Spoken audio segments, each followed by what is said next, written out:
Hey guys, it's Pat here at Manitoulin Island RC. How are ya? Well, I got the Injora silicone anti-foams, as some people would call them. They seem really nice. I really like the feel of them. They're pretty stiff. They feel way better than the stock foams that come with the Vanquish. I hate foams anyways, so anything but foam. These have a nice feel to them. Good sidewall. They're pretty stiff. They look a lot better in the wheel when they're mounted. I only mounted one with the plastic wheels just to see how it goes.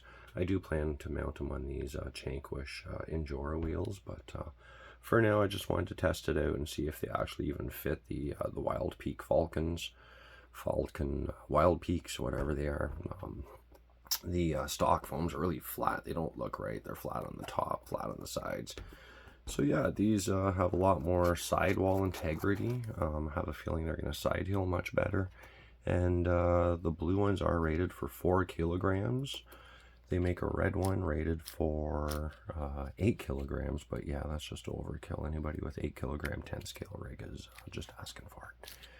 Well, we'll see how they work, and I will be making a video with these installed in here, test run in the next day or two, so stay tuned for that. And if you haven't subscribed, please do. And thanks for watching Manitoulin Island RC, and hit the thumbs up if you like the video. Cheers! Yay to silicone! Have a great night, everyone.